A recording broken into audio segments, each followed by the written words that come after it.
너희도 가려느냐라고 하는 제목의 말씀입니다.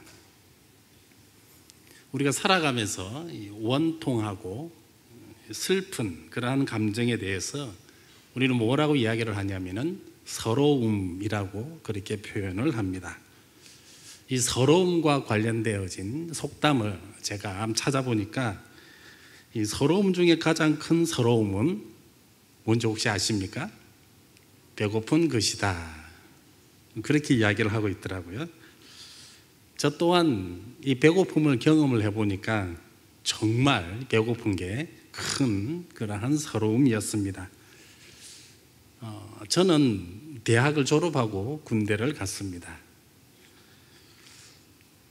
또 군대 이야기 하느냐 하실지 모르겠지만 들어보시면 서러움과 관련되어진 그런 감동이 있을 겁니다. 보통의 친구들은 학교를 다닐 때 중간에 이제 휴학을 하고 군대를 다녀오기도 했고, 그나마 제 친구들 중에 조금 늦게 간 친구들이 이 ROTC한 그러한 친구들이었습니다. 근데 저는 이 ROTC 친구들보다 조금 더 늦게 그렇게 군대를 갔습니다. 제가 늦게 이렇게 군대를 간다고 하니까 제 주변의 친구들이 저를 걱정해 주면서 훈련 받을 때 조심해야 될 것 몇 가지가 있다라고 이렇게 이야기를 하면서 저에게 충고를 해 주었습니다. 제 친구들 중에는 뭐 육해공군, 해병대 이렇게 다양하게 다녀온 친구들이 많이 있습니다. 그 중에서도 이제 저는 이제 공군을 갔거든요. 공군을 간다고 이야기를 하니까 공군 출신 친구 중에 한 명이 다른 것은 몰라도 훈련 받을 때 이것 하나만 꼭 명심하라, 그렇게 저에게 일러준 적이 있습니다. 무엇보다 식당에 가서 조심해야 되는데 어떻게 해서든 밥을 적게 뜨고 마지막에 밥을 적게 남기라라고 하는 바로 그러한 말이었습니다. 물론 뭐 군에 따라서 많은 차이가 있을 것인데 보통 처음 일입대를 하게 되면 한 일주일 동안은 여러 가지 뭐 준비를 하게 됩니다. 뭐 체력장 시험도 다시 한번 봐야 되고 인성 검사도 해야 되고 또 각자 몸에 맞는 이 전투복이라든지 또 전투화도 맞춰야 되기 때문에 이리저리 정신없이 이동을 하게 됩니다. 정신없이 이동을 하는 중에도 저는 정신 하나만 바짝 차렸습니다. 특히나 식당에서는 그 친구의 조언을 처음부터 끝까지 그렇게 기억을 했습니다. 처음에 이렇게 긴장하면서 그렇게 생활하니까 밥을 적게 먹어도 며칠 동안 그렇게 배고픈 줄을 몰랐습니다. 그러다가 한 2, 3일 지나니까 여유도 조금 생기는 것 같고 별 간섭도 뭐 옆에서도 하지 않는 것 같아요. 그래서 밥을 떠오는 양이 저도 모르게 첫날보다 조금씩 많아지기 시작했습니다. 어느 날이었는데요, 제가 긴장을 풀고 아무 생각 없이 그렇게 밥을 먹고 있는데 갑자기 저기 어디서 식사 끝 이렇게 소리를 외치기 시작했습니다. 그리고 식사 끝과 함께 어떤 소리가 또 나냐면은 퇴장이라는 소리가 나왔어요. 저는 그 소리를 듣고 숟가락을 놓고 저의 식판을 보니까 밥이 얼마나 많이 남아있는지, 그 순간 저는 어떻게 해야 될지 정말 머리가 하얘지는 그러한 경험을 했습니다. 혹자는 그 식사 끝 그렇게 하면은 끝과 동시에 계속 밥을 먹었다라고 이야기를 하는데 저는 그럴 틈도 없이 그냥 숟가락 그 자리에 놓고 얼어붙었습니다. 밥도 많이 남아 있었고 그때까지만 해도 저는 그 뒤에 어떤 일이 일어날지를 사실 상상도 하지를 못했습니다. 식판을 들고 퇴직구로 가고 있는데 훈련을 담당하는 장교가 저한테 오더니만 저를 불렀습니다. 아니, 국민의 피 같은 세금으로 지금 너네들에게 밥을 줬는데 이렇게 많이 버리면 어떡하느냐, 그 한마디였습니다. 그러면서 야, 너 열애, 그렇게 한마디 했습니다. 열애가 되어서 가보니까 제 동기들 몇 명이 벌써 와 있더라고요. 그리고 그 자리에서 동기들 다 같이 모여서 함께 기합을 받기 시작했습니다. 여기까지는 밥을 남겼으니까 기합을 주는 게 사실 이해가 됐는데 문제는 다음 식사 때부터 계속 열애하라라고 하는 그런 말이었습니다. 다른 동기생들은 식당에 입장할 때요, 우리들은 따로 모여서 식당 입구에 모여가지고 기합을 받기 시작했습니다. 어떤 때는 잔반을 남기지 맙시다 이렇게 구호도 외치기도 했고, 어떤 때는 애들 밥 먹으러 가고 있는데 엎드려 버쳐 하고 있기도 했고, 어떤 때는 앉았다 일어섰다 반복하면서 구호를 외치고 그렇게 시간들을 보냈습니다. 이 정도까지는 사실 저도 참을만 했습니다. 하지만 이 열애자들은 밥은 맨 마지막에 먹어야 했고 밥 먹는 시간도 남들보다 적게 주었습니다.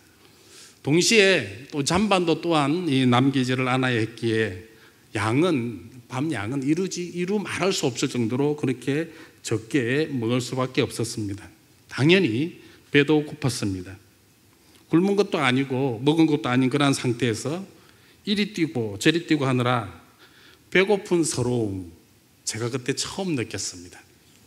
제가 처음 입대할 때 몸이 한 이 정도 됐는데요, 이리 뛰고 저리 뛰고 하고 나니까 한 20kg 정도는 쏙 빠져가지고 그렇게 집에 돌아왔던 기억이 있습니다.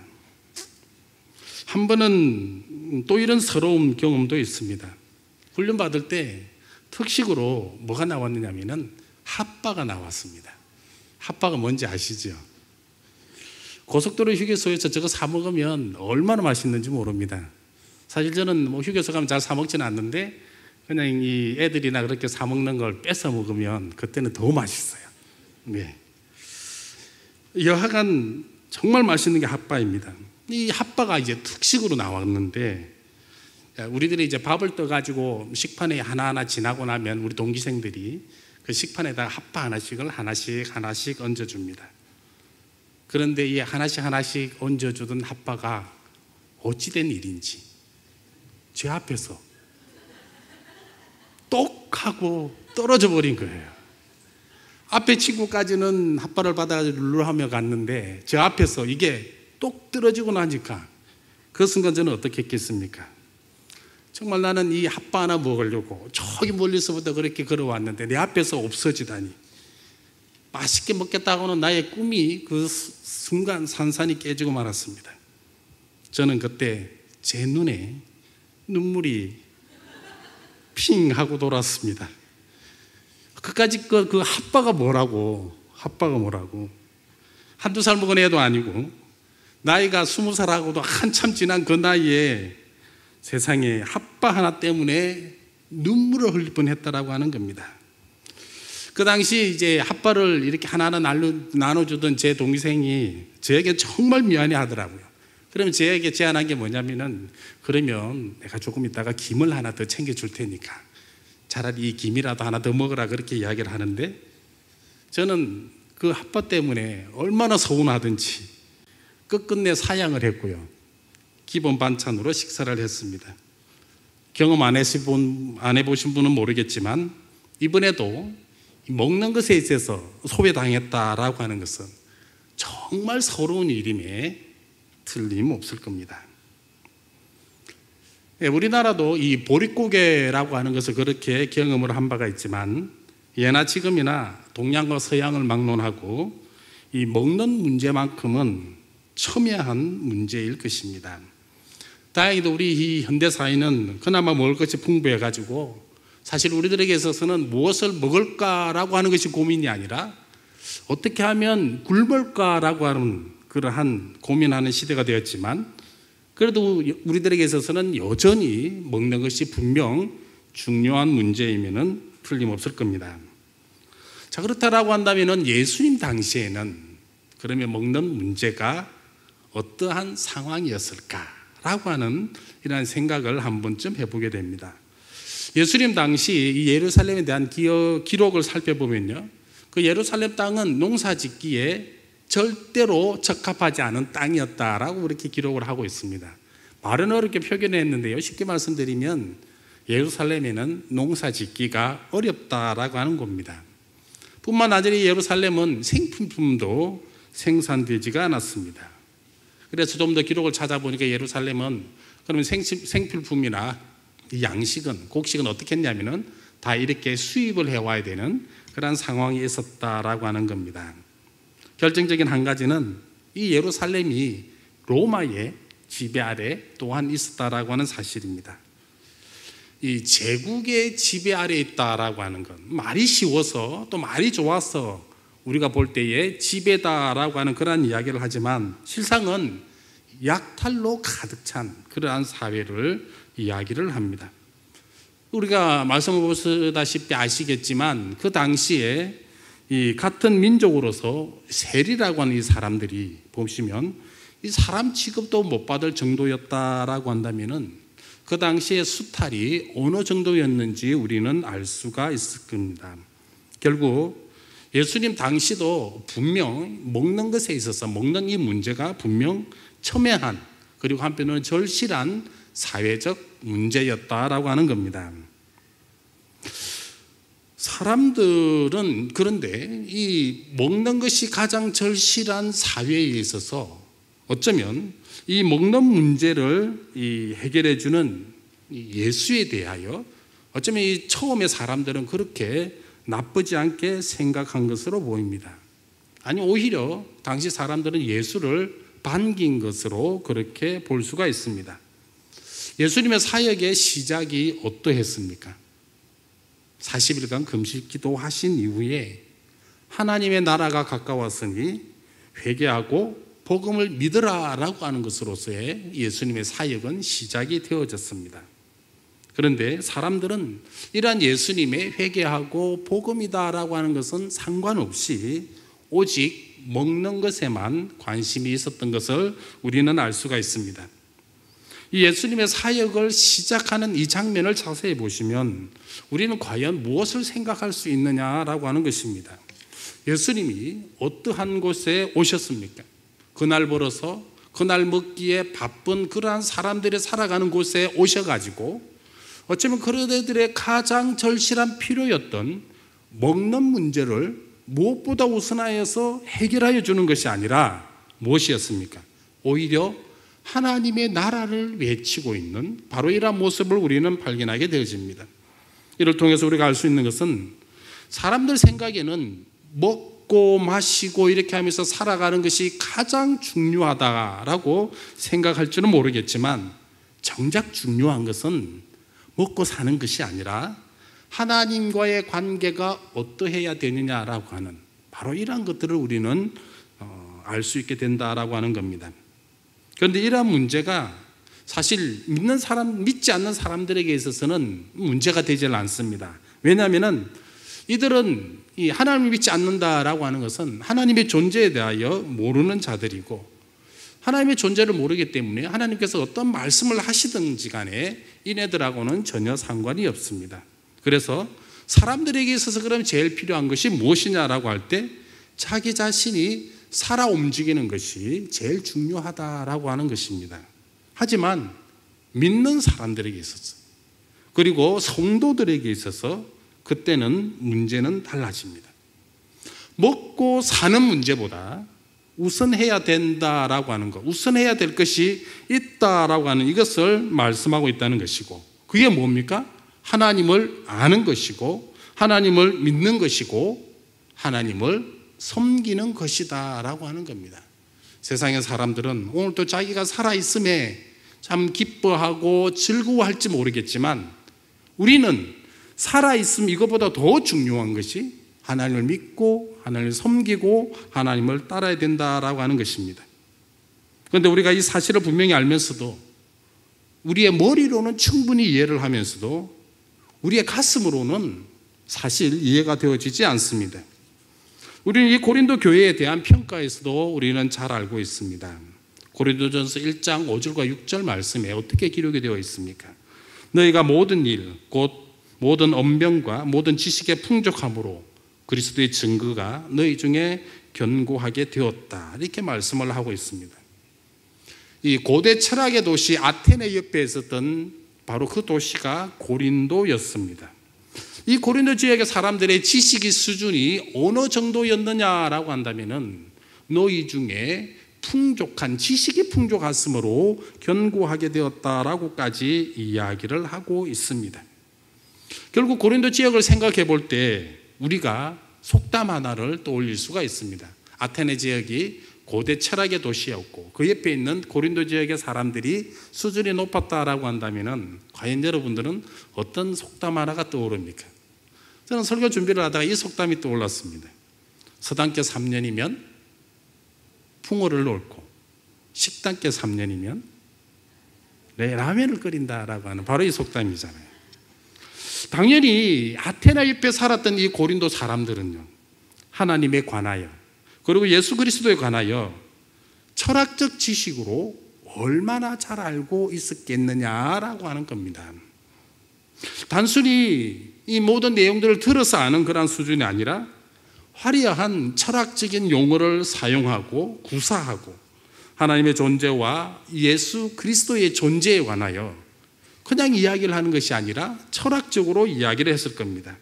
하지만 딱 여기까지 그 하나님과 예수 그리스도가 고린도 교인들에게 있어서는 자신들의 가슴으로까지 내려오지 않았다라고 하는 겁니다.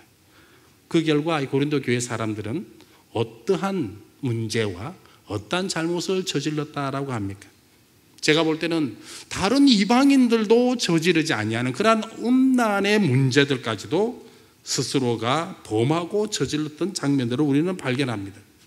겉모양을 보면, 입으로 말하는 것을 보면 누가 보더라도 가장 완벽한 그리스도인인데 속모양과 그들의 진심에 있어서는 이해할래야 이해할 수 없는 그러한 지경이 되었다라고 하는 것입니다.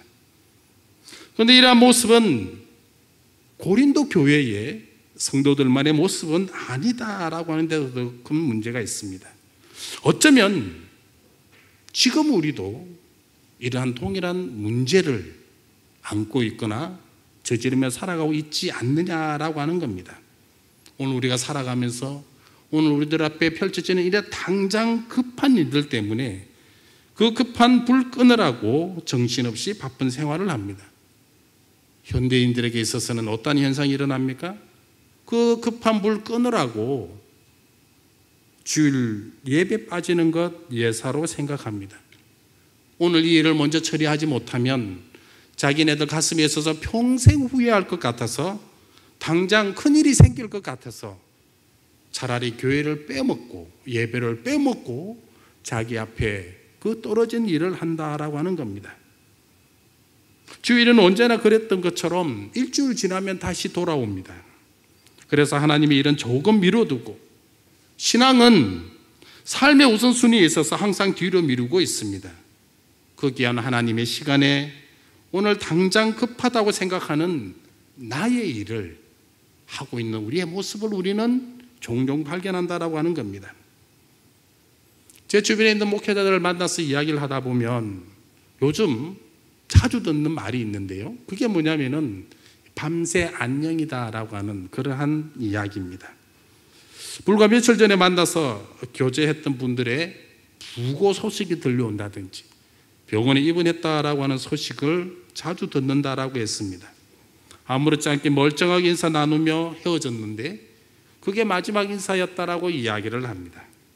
어제 저녁 분명히 그분과 통화를 했는데 그게 마지막 통화였다라고 하는 그러한 이야기도 합니다.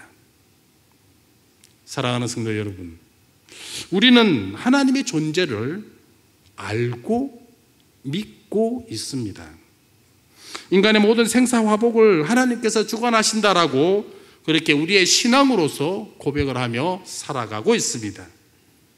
그렇다라고 한다면은 내가 오늘 살아가는 이 오늘, 내가 살아가야 될 저 내일은 나의 것이 아님을 우리는 분명히 알아야 합니다. 내가 살아가는 시간이 나의 것이 아니다라고 하는 것입니다. 부자가 오늘 아무리 자기 창고에 곡식을 쌓아두면 무엇합니까? 오늘 밤에 그 영혼을 취하시면 그게 다 무슨 소용이 있느냐고 누가복음 12장에 예수님께서 말씀하지 않으셨습니까?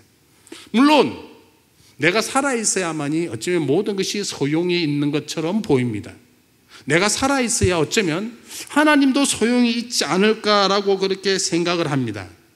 그런데 곰곰이 생각해 보시면 이건 우리들만의 착각이다라고 하는 겁니다. 내가 살아있어야 하나님이 소용이 있는 그런 존재가 되는 것이 아니라 애초부터, 아니 하나님은 원래부터 계시던 분이시고 나는 그 하나님의 피조물이다라고 하는 이 사실을 우리는 잊지 말아야 할 것입니다. 모두가 인생을 그렇게 힘들게 때로는 우리들의 삶들을 아웅다웅하며 그렇게 살아가고 있습니다. 이 말은 나의 인생에 있어서만 특별하게 하나님의 존재를 무시하지 마시라라고 하는 것입니다. 따라서 지나온 나의 삶을 한번 이제는 우리가 조용히 들여다봐야 될 때가 되지 않았나라고 하는 겁니다. 얼마나 하나님 중심으로 우리가 오늘을 살아왔습니까? 아니면 얼마나 내 중심으로 세상을 살아왔는지도 한번 살펴보시라라고 하는 겁니다. 제가 지난 주일 주보 칼럼란에 태어나서 처음으로 글을 한번 써봤습니다. 그 칼럼에서 보면 성도의 한마디다라고 하는 바로 그러한 내용을 실었습니다. 한마디를 한번 남겨보자. 딱 한 줄밖에 쓸 수 없는 그 공간에 나는 어떻게 살아왔는지, 아니면 나는 어떻게 살아갈 것인지를 한번 써보자라고 이렇게 이야기를 드렸습니다. 어쩌면 그 연장선에서 생각하셔도 좋을 것 같습니다. 중요한 것은 너무 일에 치여 살아가지 마시라라고 하는 것입니다. 요즘 세상 하루하루 너무나 벅차게 사신다는 것 저도 잘 알고 있습니다. 직장인은 직장인대로, 사업하시는 분은 사업하시는 대로, 학생들은 학생대로 얼마나 힘들고 두려움 터널을 지나고 있는지 저도 요즘 실감을 하며 살아가고 있습니다. 하지만 이럴 때일수록 하나님의 이름 한 번 더 불러보시라라고 하는 겁니다. 바쁘지만 일부러라도 기도할 수 있는 시간을 더 가져보시라라고 하는 겁니다. 그렇게 하시면 어떻게 될 것 같아요? 일하는 시간이 더 줄어들고 공부하는 시간이 더 줄어들 것 같습니까? 절대 그렇지 않습니다. 어쩌면 훨씬 더 나의 삶은 더 여유를 가지고 살아가게 될 것입니다.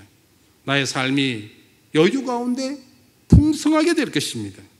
이러한 풍성한 성도님들의 삶이 되시기를 주님의 이름으로 축원드립니다. 오늘 우리가 읽었던 이 본문의 앞부분에 보면 어떠한 내용이 나오냐면은 이 제자들마저도 먹고 사는 문제에 있어서 매여 살고 있는 그런 모습을 우리는 발견하게 됩니다. 너무 먹는 문제들 때문에 그렇게 고민을 하니까 예수님께서 이제 한 말씀 하시기 시작했습니다. 사람들에 있어서 먹는 것은, 우리가 오늘 또 이 먹는 것은 아무리 잘 먹어도 결국엔 우리는 어떻게 될 수밖에 없습니까? 죽을 수밖에 없다라고 하는 겁니다. 그러나 예수를 믿는다라고 하는 것은 영생을 가지는 것이기 때문에 이번에는 우리가 이 세상을 살아가면서 음식을 먹는 것처럼 예수를 먹어야 한다는 것으로 그렇게 이야기를 하고 있습니까? 우리가 아무리 그래도 예수를 먹는다 하니까 예수를 잡아먹을 수 없지 않습니까? 그죠?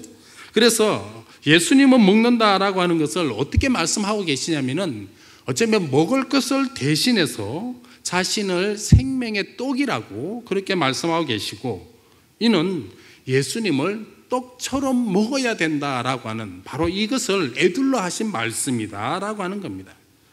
예수님을 먹어야만 살 수 있다라고 하는 이 모든 말을 생명의 떡이라고 하는 이 말씀에 다 담았다라고 하는 겁니다.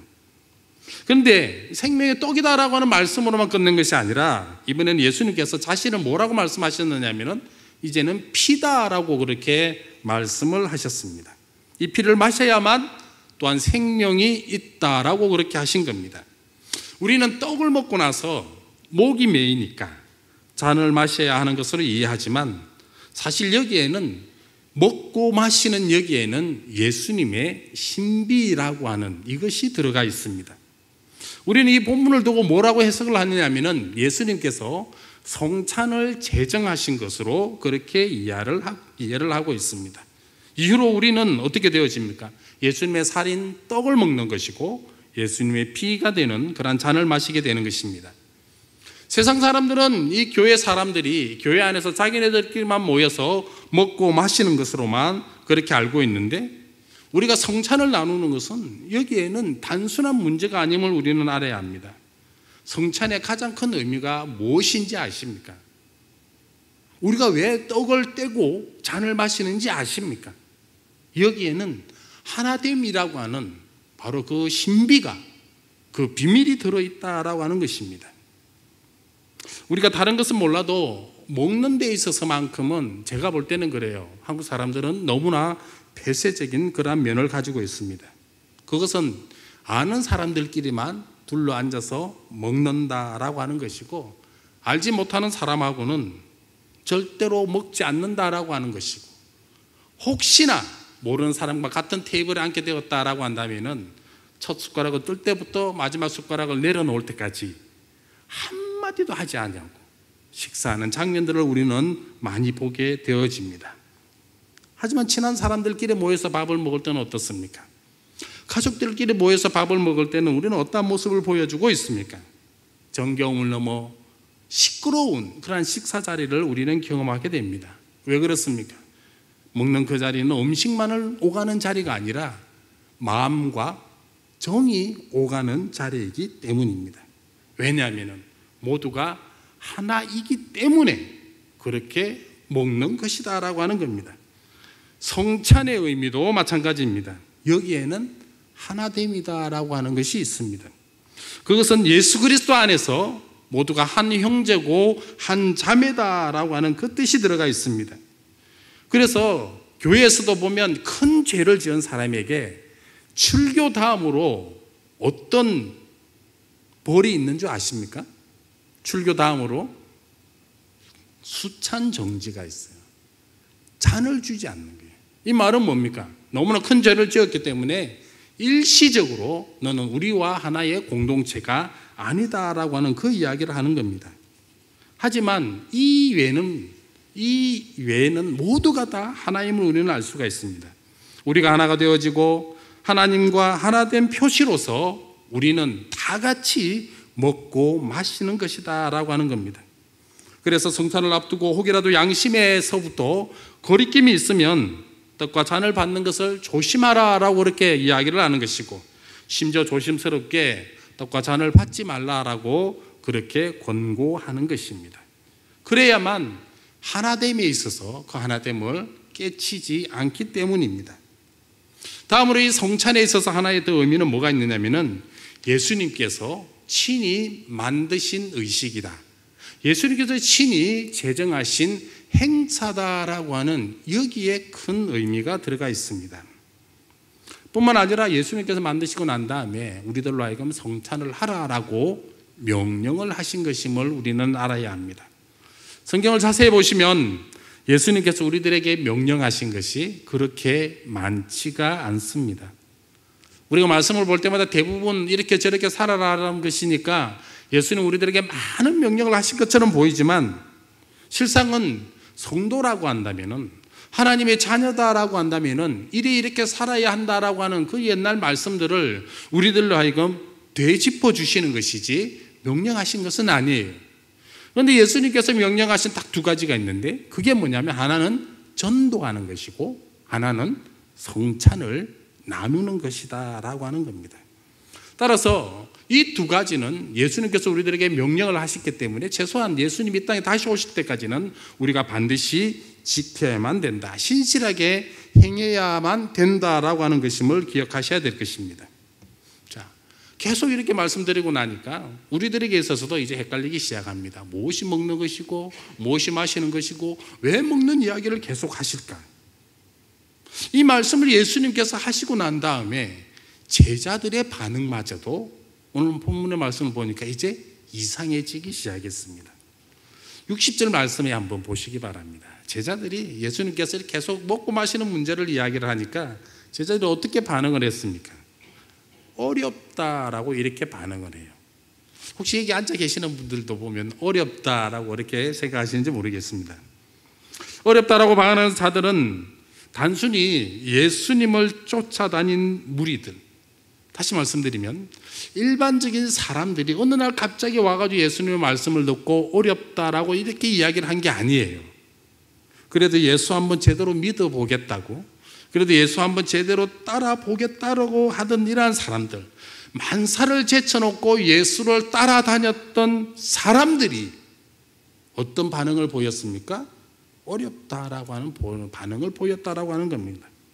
그동안 예수님과 일거수일투족을 함께하면서 들었던 말씀만 해도 얼마인데 이제 와서 예수님께 이렇게 말씀하시니까 어렵다라고 반응하는 이유가 뭐겠습니까? 왜 이네들이 어렵다라고 그렇게 반응을 보일까요? 제가 보기에는 이네들이 관심이 딴 데 있었던 것 같아요.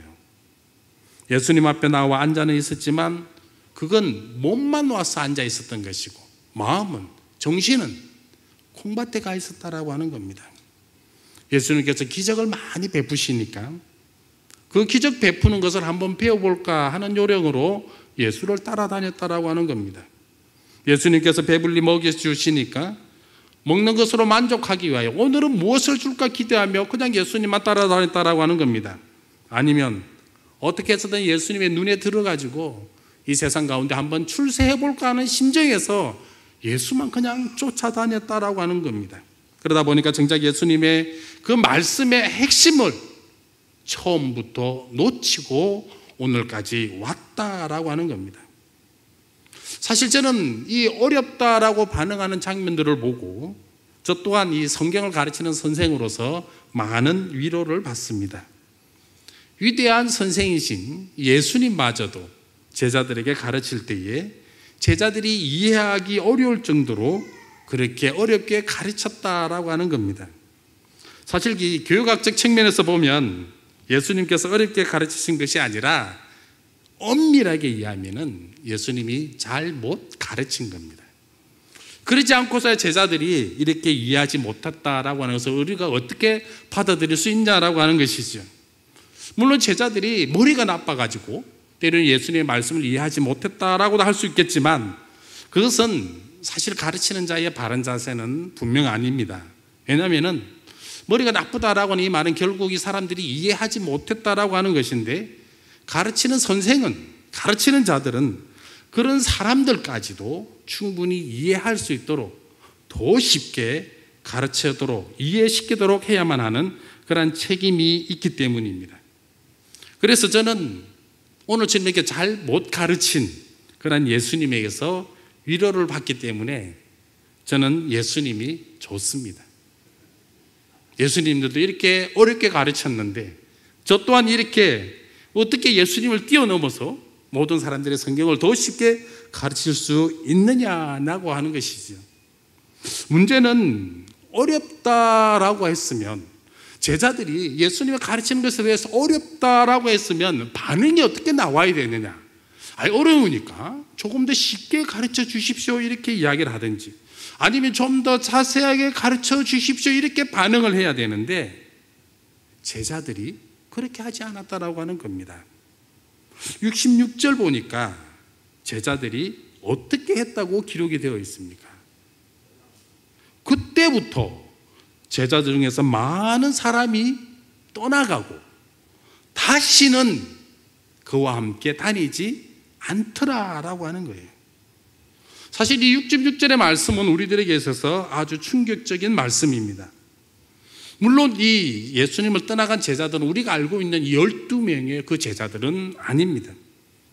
그럼에도 불구하고 제자의 이야기를 듣던 이러한 사람들이 어려운 것 때문에 예수를 떠났다라고 하는 것, 그것도 다시는 예수와 함께 다니지 않았다라고 하는 것, 사실 이 장면에서 우리는 분명히 한 번쯤 고민해 봐야 될 그러한 장면입니다.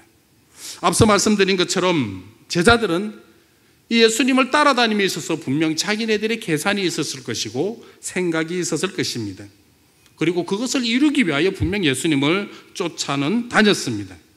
그렇지만 아무리 그래도 그렇게 쉽게 예수님을 버릴 수 있는가라고 하는 거예요.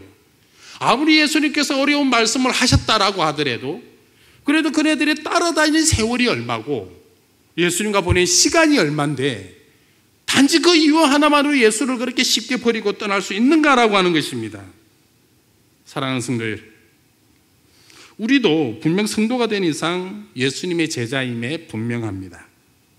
예배당을 그냥 아무 이유 없이 왔다 갔다 하지 않는 한 분명 제자임에 틀림이 없습니다.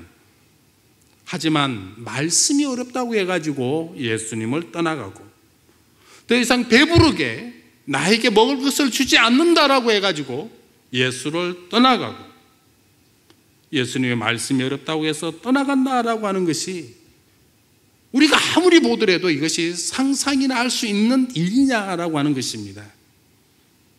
그런데 이러한 일들이요, 그 옛날 예수님 시절에 제자들에게만 있었느냐라고 하는 것입니다.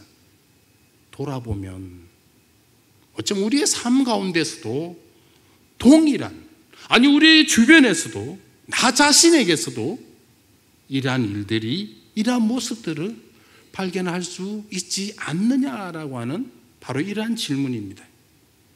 나는 하나님께 나와 날마다 눈물 흘리며 그렇게 열심히 기도했는데 나의 기도의 제목과 내용대로 이루어지지 않았다고 예수님께 삐진 적이 저와 여러분들에 있어서 어쩌면 한두 번이 아닐 것입니다. 어떤 분들의 이야기를 들어보면 정말 자식 문제를 놓고 주님 앞에 나와 그렇게 기도했는데 그런 기도대로 하나도 안 됐다 그래가지고 예수와 교회를 끊었다고, 그렇게 되었다고 하는 이야기를 우리는 종종 듣습니다. 어떤 분은 직장과 사업을 놓고 기도했는데 그게 자기가 바라는 대로 이루어지지 않았다고 해서 이분도 교회로의 발길을 끊었다는 이야기가 들려옵니다.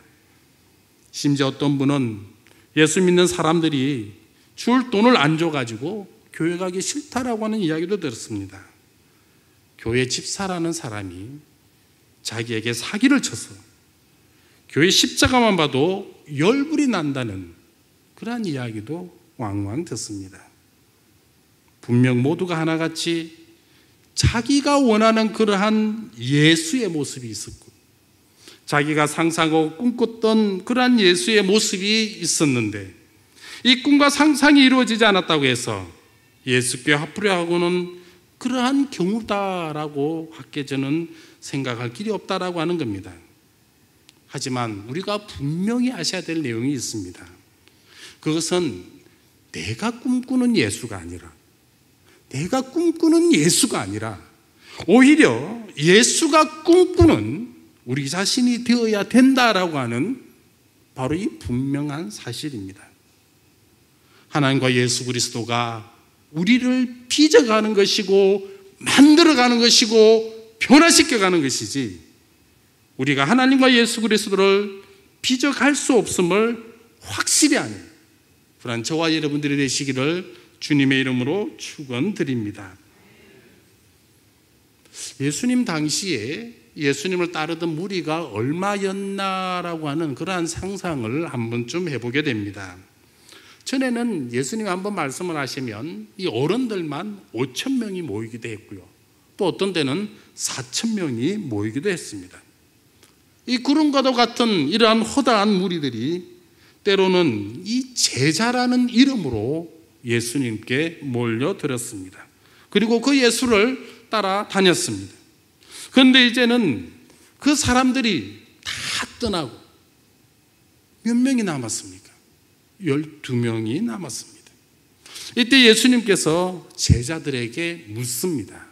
그것이 67절 말씀이에요. 67절에 뭐라고 묻고 있습니까? 너희들도 가려느냐? 너희들도 떠나갈 것이냐? 무슨 말씀입니까? 모두가 자기 마음에 들지 않는다고 더 이상 나에게 얻을 것이 없다 해가지고 모두가 다 떠나갔는데, 그러면 이제 너희도 가고 싶으냐라고 하는 질문입니다. 시대의 대세에 따라 움직이고 유행에 따라 움직이고 삶의 튼튼한 동아줄을 붙들어야 하기에 떠나가는 그러한 제자들 앞에 마지막 남은 당신의 그 12제자에게 질문합니다.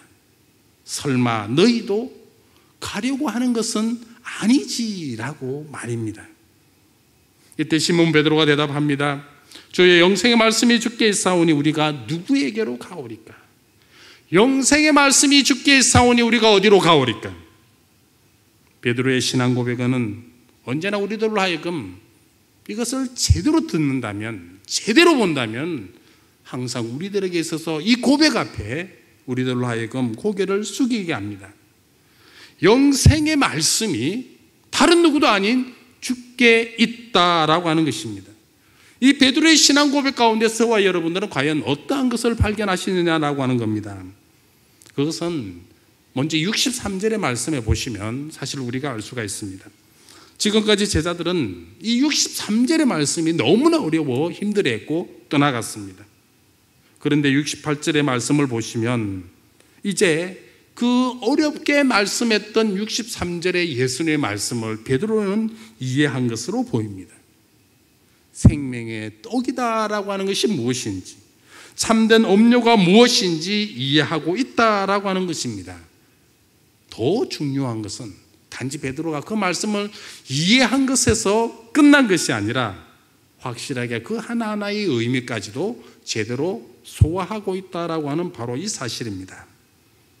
사랑하는 성도 여러분, 예수를 믿는다라고 하는 것, 우리가 예수를 믿는다라고 하는 것, 어쩌면 오늘 우리들에게 이제는 새로운 의미로 분명 다가와야 할 것입니다. 그것은 예수를 믿는다라고 하는 것이 먼저 머리로 알아야 되고, 다음으로 입으로 고백되어야 하고, 가슴으로 이해되어야 하고, 마지막 우리의 손과 발을 통하여 예수를 믿는 것이 아는 것이 나타나져야 된다라고 하는 것입니다. 그런데 우리의 현실이 사실 그러지를 못합니다. 예수에 대한 뜨거운 마음은 있는데 머리로는 제대로 모르는 경우가 너무나 많습니다. 이때는 세상의 많은 신들 중에 그 신 중에 또 하나의 신으로 나에게 다가올 뿐입니다. 그래서 예수에 대한, 하나님에 대한 지식이 우리들 가운데 분명히 있어야 됩니다. 하나님이 어떤 분이신지, 예수님이 어떠한 분이신지 우리가 성경 말씀을 늘 묵상하는 가운데 깨달아가야 되는 것이고, 때로는 내가 믿고 있는 이 기독교가 무엇인지 그 교리에 대한 공부도 분명히 있어야 된다라고 하는 것입니다. 그러나 머리로만 우리가 안다고 해가지고 이번에는 그것을 두고 참된 신앙이나 믿음이라고 할 수는 없습니다. 때로는 나의 입술에 고백이 있어야 된다라고 하는 겁니다. 그래서 우리는 매 예배 시간마다 신앙 고백이라는 것을 통하여 우리가 신앙을 고백하며 나아간다라고 하는 겁니다.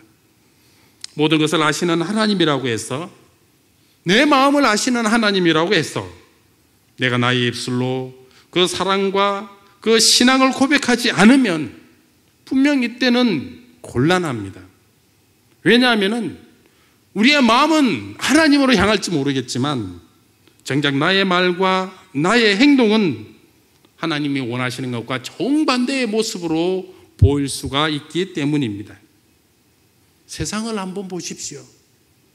이 세상 가운데 얼마나 많은 사람들이 통계상으로는 예수를 믿는다라고 이야기를 하고 있습니까? 하지만 통계상으로 이렇게 많은 사람들이 자기의 입술로 예수를 믿는다라고 자신 있게 고백하는 사람이 과연 얼마나 있느냐라고 하는 것입니다. 많은 사람들이 예수의 향기를 제대로 드러내며 살아가는 사람이 우리들 주위에 과연 얼마나 있습니까? 왜 이렇게 이러한 삶을 살아간다고 보십니까? 입술로 예수를 고백할 수 있는 그러한 용기가 없으니까 그냥 묻어서 예수를 믿는 사람인 듯 아닌 듯 그렇게 살아가고 있는 모습이기 때문입니다.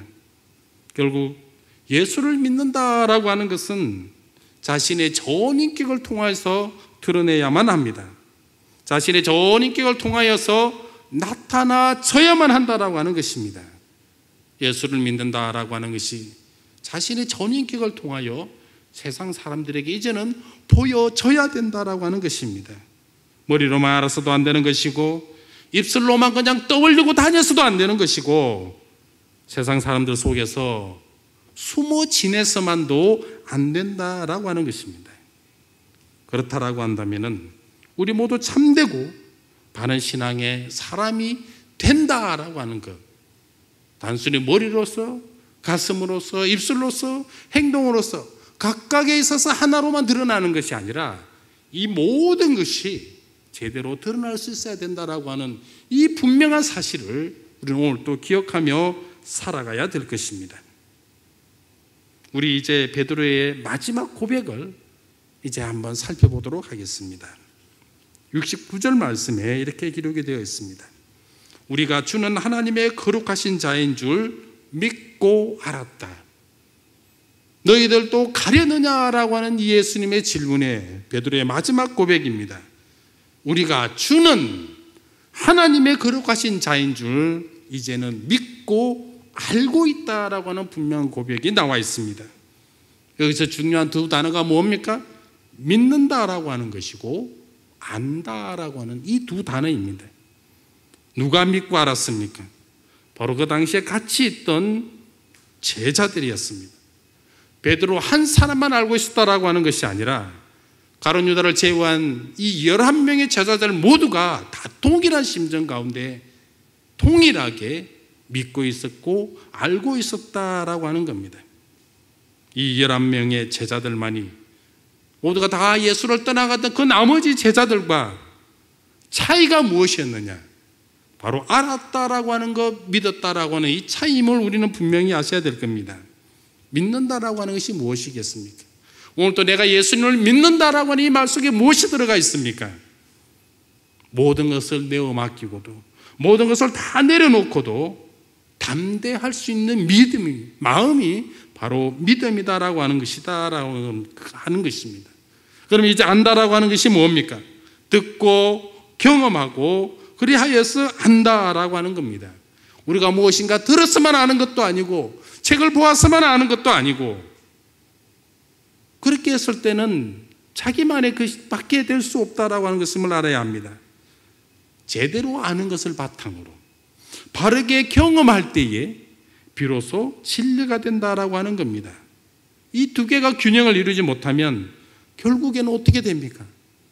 그 하나 때문에 예수를 떠나고 만다라고 하는 겁니다. 예수님을 떠난다라고 하는 것, 예수님을 버린다라고 하는 것, 그것은 가룟 유다처럼 예수님을 팔아야만이 떠나는 것은 결코 아닙니다. 제대로 믿지 아니하고 제대로 알지 못하면 언제든 그 예수를 버리고 떠날 수밖에 없다라고 하는 것입니다. 왜냐하면 예수에 대한 신뢰가 없는데 어찌 그 예수를 끝까지 따라갈 수 있으며 예수에 대해 알지도 못하는데 어떻게 그를 붙들려고 내가 손을 내밀 수 있느냐라고 하는 것입니다. 말씀을 마무리하도록 하겠습니다. 우리는 지금까지 신앙생활을 해오면서 사실 예수님을 이용하고자 하는 그러한 마음이 우리들 가운데 있었습니다. 예수를 이용해보고자 하는 그러한 마음이 우리들 가운데 있었다라고 하는 겁니다. 그래서 예수만 믿으면은 내 마음대로 세상이 변할 것만 같았고 내 생각대로 움직여가고 내 꿈들이 이 세상 가운데 다 실현될 줄 알았습니다. 하지만 그런 일은 절대로 일어나지 않았습니다. 왜냐하면 이 세상이다라고 하는 것은 내가 만들어가고 내가 움직여가는 것이 아니라 하나님께서 움직여가고 만들어가는 것이기 때문입니다. 우리는 이러한 현실을 놓고 오히려 하나님의 존재를 인정하기보다 하나님을 오명하면서 하나님과 예수 그리스도를 떠났던 자들입니다. 그것도 마치 원순화된 것처럼 뒤도 돌아보지 않고 떠났던 자들입니다. 이 모습이 한때 제자라고 했던 바로 우리의 본 모습이다라고 하는 겁니다. 아니면 여차하면 주님을 떠나려고 기회를 엿보고 있는 줄도 모르겠습니다. 왜냐하면 그동안의 우리의 기도의 제목과 기도의 내용을 들어보면 알 수 있기 때문입니다. 예전에 우리의 기도의 제목과 기도의 내용이 무엇이었습니까? 하나님께서 우리를 죄 가운데 불러주시고 하나님께서 우리를 구원해 주시고 죄 용서해 주신 것이 너무나 기뻤는데 그래서 그 하나님을 우리의 입술을 열 때마다 그 하나님을 찬양했는데 지금은 우리의 기도가 너무나 많이 달라졌습니다. 하나님의 이름을 부르기가 무섭게 어린아이 마냥 하나님을 조르기 시작합니다. 이것도 해야 되고 저것도 해야 되고 그래서 하나님께서는 나의 삶 가운데 들어오셔서 이 모든 것을 도와주셔야만 한다고 그렇게 조르고 있고 강요를 하고 있습니다. 그러다가 시간이 조금 지나 나의 눈앞에 보이는 그 어떤 실적 하나도 보이지 아니하고 내 손에 만져지는 그 어떤 것들이 내 손 가운데 있지 아니하면 어느 순간 마음이 토라져서 하나님을 원망한 적이 한두 번이 아니다라고 하는 것입니다. 이러한 상황 속에서 주님은 지금 우리를 향하여 뭐라고 하시겠습니까? 너희도 떠나려 하느냐? 너희가 요구했던 이 모든 것들이 이루어지지 않았다고 해가지고 너희도 다른 제자들처럼 이제 나를 떠나려고 하느냐라고 하는 겁니다. 사랑하는 성도 여러분, 예수 그리스도께서 친히 우리들에게 이렇게 질문하시면 우리는 이제 뭐라고 대답을 해야 합니까? 여러분들은 과연 어떤 대답을 하시려고 마음속에 준비를 하셨습니까? 떠나겠다라고 당당하게 대답하시렵니까? 아니면 잘못했다라고 그렇게 대답하시렵니까? 나는 당신이 누구인지 전혀 알지 못한다라고 그렇게 말씀하며 떠나시렵니까? 아니면 제가 몰라서 그랬다라고 이야기를 하며 다시 한번 용서해 달라라고 그렇게 말씀하시렵니까? 우리가 하나님과 예수 그리스도를 제대로 알고 제대로 믿고 제대로 알아간다라고 하는 이 모든 것들 사실 우리들에게 있어서 결코 쉬운 일은 아닙니다. 그렇지만 우리가 제대로 신앙생활을 하려고 몸부림치는 것 이상으로 제대로 믿기 위해서 제대로 알기 위해서 우리는 오늘 또 노력해야 합니다. 말씀을 통하여 하나하나 알아가야 되고 그래서 틈만 나면 우리는 말씀을 보아야 하는 것이고 시간 되면 우리는 기도해야 된다라고 하는 것입니다. 단순히 오늘 또 우리가 입에 발린 소리로 말씀 보고 기도하는 것이 아니라 예수를 알아가고 예수를 믿어가고 예수를 닮아가고 이 모든 것들이 그만큼 어려운 것이기 때문에 오늘 또 우리가 말씀 가운데 있지 아니하고 기도 가운데 있지 아니하면 차라리 떠나기는 쉬울지언정 예수님께로 한 발자국 나아가지 못한다라고 하는 것입니다. 바로 이러한 수고와 노력 없이 예수를 믿으려고 하는 것이 예수를 떠남에 있어서 지름길임을 명심하시고 베드로의 고백이 나의 고백이 되는 그러한 멋진 성도가 되시기를 주님의 이름으로 간절히 축원드립니다.